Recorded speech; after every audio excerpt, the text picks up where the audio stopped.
आम्ही चुकलो, महाराष्ट्र आम्ही नेऊ शकलो नाही, फेक नरेटिव्हचं उत्तर आम्ही देऊ शकलो नाही आणि म्हणून निर्धार केला भारतीय जनता पार्टीच्या कार्यकर्त्यांनी, पदाधिकाऱ्यांनी, महायुतीच्या घटकांनी की आता थांबायचं नाही, फेक नरेटिव्हला फेक नरेटिव्हने उत्तर द्यायचं आणि ते उत्तर आपण देऊन दाखवलं।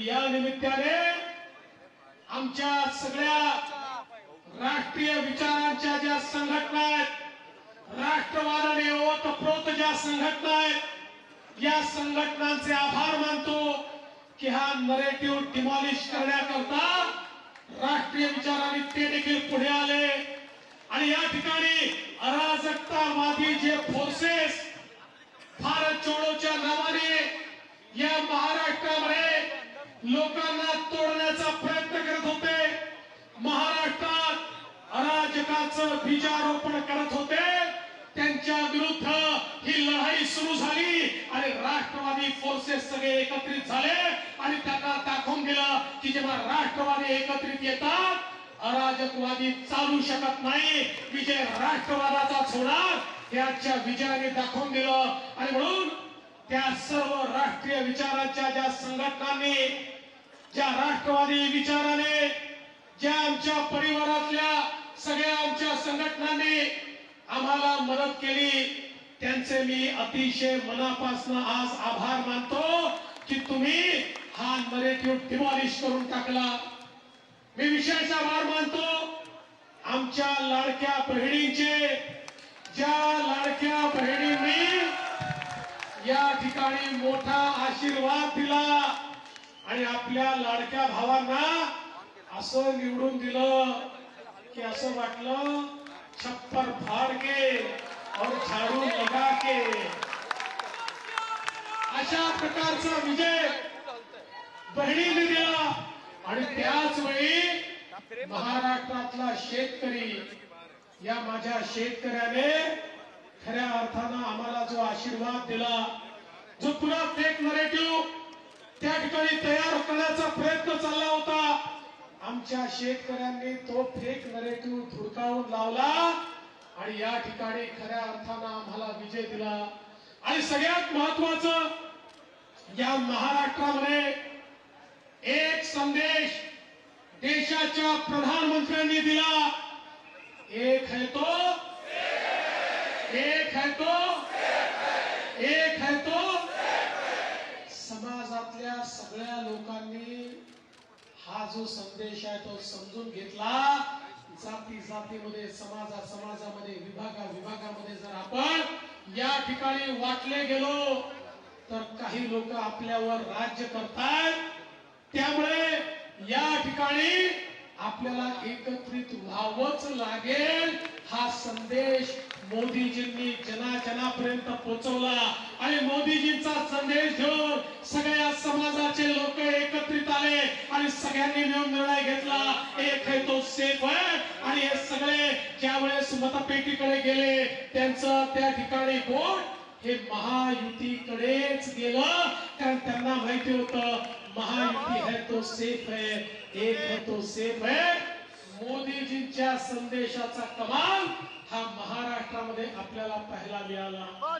एवढंच नाही तर या ठिकाणी ज्या प्रकारचं तुष्टीकरण करण्याचा प्रयत्न चालला होता, कधी वोट जिहादचे नारे दिले जायचे, कधी त्या ठिकाणी वेगळ्या पद्धतीनं एका विशिष्ट समाजाला एकत्रित करून त्याच्या माध्यमातून आम्ही निवडणुका जिंकू अशा प्रकारची वल्गना केली जायची। त्याच्या विरोधात मी आभार मानतो, हा महाराष्ट्र संतांचा महाराष्ट्र आहे, या महाराष्ट्रामध्ये एक मोठी परंपरा आहे, वारकरी पंथाची, महानुभाव पंथाची, वेगवेगळ्या पंथांच्या वेगवेगळ्या परंपरा या ठिकाणी आहेत। पण या जेवढ्या परंपरा आहेत, जेवढे पंथ आहेत, या सगळ्यांनी एकत्रितपणे सांगितलं आम्ही मतदाता जागृती करणार आणि गावामध्ये, पाड्यामध्ये, वाड्यामध्ये, वस्तीमध्ये त्या ठिकाणी आमचे संत देखील पोचले आणि त्यांनी जागृती केली की आपल्याला देव आणि देश आणि धर्माची लढाई आहे. ज्याप्रमाणे छत्रपती शिवाजी महाराजांनी आपल्याला सांगितलं होतं स्वराज्य मिळवायचं असेल तर देव देश आणि धर्माची लढाई आहे. या लढाईमध्ये प्रत्येकाला उतरावं लागेल. तसंच आमच्या सगळ्या संतांनी देखील सांगितलं हे चालणार नाही. या ठिकाणी मूळभर लोकांना एकत्रित करून निकाल बदलता येणार नाही. जो आमची संस्कृती, जो आमचं या ठिकाणी खऱ्या अर्थानं स्वत्व टिकवेल अशांच्या पाठीमागे जावं लागेल. आणि मला अतिशय आनंद आहे संतांनी आवाज दिला आणि महाराष्ट्राने ओ सांगितलं आणि महाराष्ट्र पाठीमागे आला. आपण म्हणायचो देश चला संतों के साथ अब होगी ताकत से बात.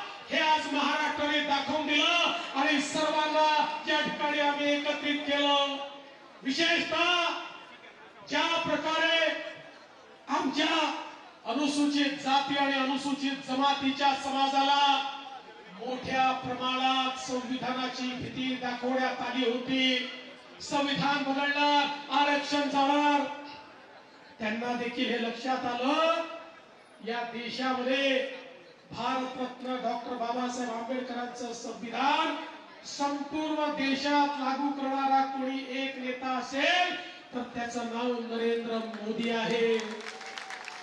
ज्या जम्मू काश्मीर मध्ये 75 वर्ष भारताचं संविधान नव्हतं, ज्या जम्मू काश्मीर मध्ये दलित आदिवासी ओबीसींना आरक्षण नव्हतं, त्या ठिकाणी 75 वर्षानंतर संविधान लागू करून दलित आदिवासी ओबीसींना आरक्षण देण्याचं काम हे मोदीजींनी केलं. मोदीजी देणारे घेणारे नाहीत हे जनतेच्या लक्षात आलं आणि आदिवासी समाज, दलित समाज, सगळे समाज आमच्या पाठीशी आले आणि आज आपण पाहू शकतो की सगळ्यांचा आशीर्वाद आपल्याला मिळालेला आहे.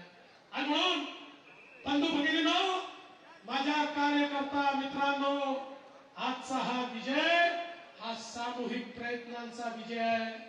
आपल्या महायुतीमुळे आपले माननीय मुख्यमंत्री एकनाथ शिंदेजी, माननीय अजितदादा पवार, माननीय आठवले साहेब, आपल्या सोबतचे इतर जे पक्ष होते, पिरिपा त्या ठिकाणी असेल, जनसुराज्य असेल, युवा स्वाभिमान असेल, वेगवेगळे पक्ष, या सगळ्या पक्षांनी एकत्रितपणे एक दिलाने ही लढाई लढली. आम्ही एक होतो म्हणून सेफ होतो, एक होतो म्हणून नेक होतो, एक होतो म्हणून आम्ही विजयापर्यंत गेलो. आणि म्हणून या सगळ्यांनी मिळून या ठिकाणी ज्या प्रकारची लढाई लढली आहे मी त्यांचे आभार तर मानतोच, पण त्यासोबत निश्चितपणे भारतीय जनता पक्षाच्या राष्ट्रीय नेतृत्वाचे आभार मानतो. माननीय अमितभाई शहाजींनी या महाराष्ट्रामध्ये येऊन प्रत्येक कार्यकर्त्यामध्ये ऊर्जा भरण्याचं काम केलं आणि कार्यकर्त्याला सांगितलं तू लढ, मी तुझ्या पाठीशी आहे. आणि त्यातनं कार्यकर्त्यांना एक ऊर्जा मिळालेली आपण बघितली. माननीय नड्डाजी असतील, माननीय राजनाथ सिंहजी असतील, माननीय गडकरी साहेब असतील, या सगळ्यांनी ज्या प्रकारे या महाराष्ट्रामध्ये आपल्याला एक प्रकारे आशीर्वाद दिला, मदत केली. आणि एवढंच नाही तर खऱ्या अर्थानं उत्तर प्रदेशचे मुख्यमंत्री माननीय योगीजी असतील, माननीय शिवराज सिंग चौहानजी असतील, आमचे वेगवेगळे मुख्यमंत्री असतील किंवा अगदी आंध्र प्रदेशचे उपमुख्यमंत्री पवन कल्याणजी असतील, या सगळ्यांनी ज्या प्रकारची मदत आम्हाला केली, आमचे तिथले प्रभारी भूपेंद्र यादवजी, अश्विनी वैष्णवजी, आमचे पियुष गोयलजी, विनोद तावडेजी, संपूर्ण केंद्रीय नेतृत्व हे ताकदीने आमच्या पाठीशी उभं होतं.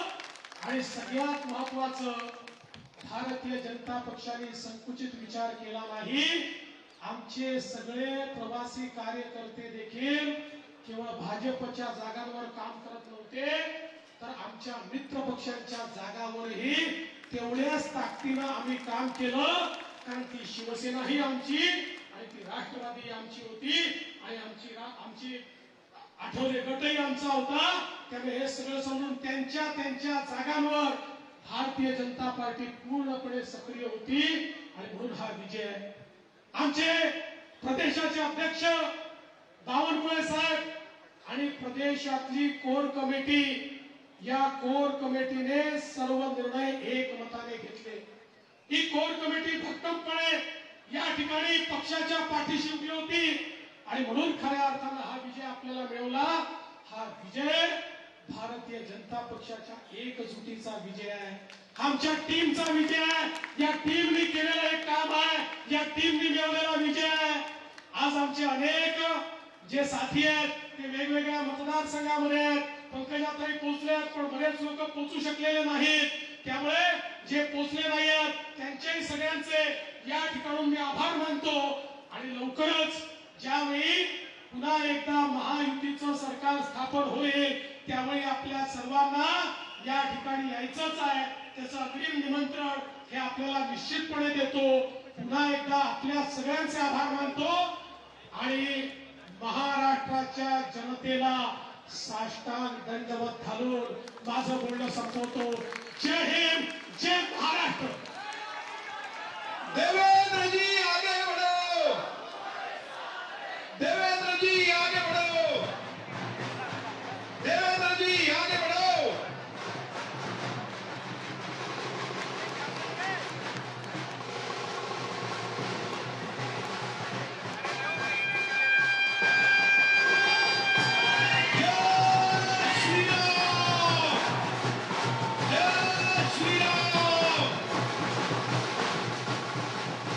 या निमित्ताने एक गोष्ट अतिशय विनम्रपणे सांगतो. या अभूतपूर्व यशामुळे आमची जबाबदारी वाढलेली आहे. त्यामुळे हे यश आमच्या डोक्यात जाणार नाही.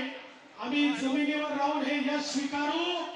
आणि आमच्या विरोधी पक्षाला देखील मी सांगतो, तुमची संख्या काय आहे याच्यावर तुमचं मूल्यमापन आम्ही करणार नाही. तुम्ही ज्या ज्या वेळी महाराष्ट्राच्या हिताचा विषय आमच्याकडे आणाल आम्ही सगळे त्या विषयावर तुमच्या सोबत असू, तुमच्याशी एकमत करू आणि या महाराष्ट्राला पुढे नेण्याचा प्रयत्न करू.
तर मुंबईतल्या भाजप प्रदेश कार्यालयाबाहेरचा हा उत्साह आपण बघत होतो. देवेंद्र फडणवीस यांच्या संबोधनानंतरचा हा उत्साह आणि आता तिकडची दृश्य आपण बघतो. देवेंद्र फडणवीस या ठिकाणी सगळ्या कार्यकर्त्यांच्या सोबत आहेत आणि तिकडची दृश्य आपण बघतोय. मुंबईतल्या भाजप प्रदेश कार्यालय